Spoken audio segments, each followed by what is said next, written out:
بعد رحيل أشرف عبد الغفور ونهد فريد شوقي، رحل خالد الشقيق الكبير للفنان أحمد حلمي اللي كان صورة طبق الأصل منه، مش بس في الشكل والملامح لكن كمان في الطبع. تعالوا أقول لكم مين هو خالد حلمي وإيه رد فعل أحمد على رحيل أخوه. تابعونا لنهاية الفيديو. أحمد حلمي من الفنانين اللي بيودوا أهلهم باستمرار، ورغم شهرته وشعبيته الكبيرة إلا إنه محافظ على صلة الرحم وأحبال الود بينه وبين أهله وعيلته، ودايما بيسافر كل أسبوع قرية في بنها بيزورهم ويقضي معاهم وقت طويل عشان يطمن عليهم. حلمي ليه أخ وحيد وهو خالد، وهو مدير عام في الجهاز المركزي للمحاسبات، وأخت وحيدة وهي سالي حلمي. أحمد كانت بتجمعه علاقة صداقة قوية مع أخوه الكبير خالد، وبيعتبره في مقام والده. نشر على السوشيال ميديا من فترة صورة جمعته بخالد وعلق عليها وقال: أخويا الكبير خالد حلمي شبه بعض جدا في النضارة. أحلى حاجة إن يكون عندك أخ أكبر منك، بيكون مش بس أخ، بيكون صاحب كمان. يا سلام، يا ما خلاني أنزل أجيب عيش بداله.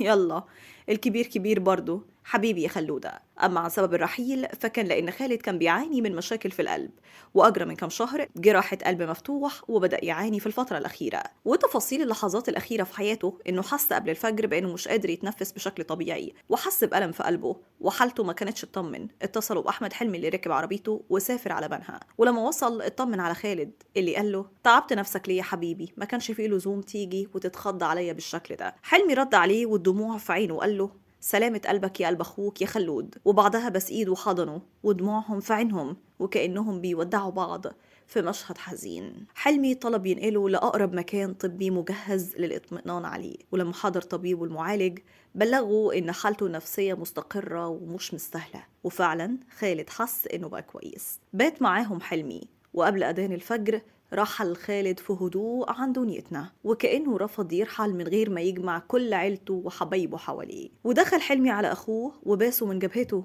وقال له: هتسيبني لمين؟ ما تغلاش على اللي خلقك، ربنا استرد وديعته، مع السلامة يا خلود. وبعدها أحمد اتحول لشخص تاني خالص، وكأنه شايل حمل جبال فوق كتافه، وما كانش مستوعب انه خلاص مش هيشوف اخوه وصديقه وابوه مرة تانية. والحقيقة ان رغم بعد المسافات استمرت علاقة الود والاحترام بين احمد حلمي وشقيقه خالد، وكانوا دايما على تواصل مع بعض. بس هي دي سنة الحياة، وكل واحد بينزل في محطته. رحم الله خالد حلمي وأسكنه فسيح جناته.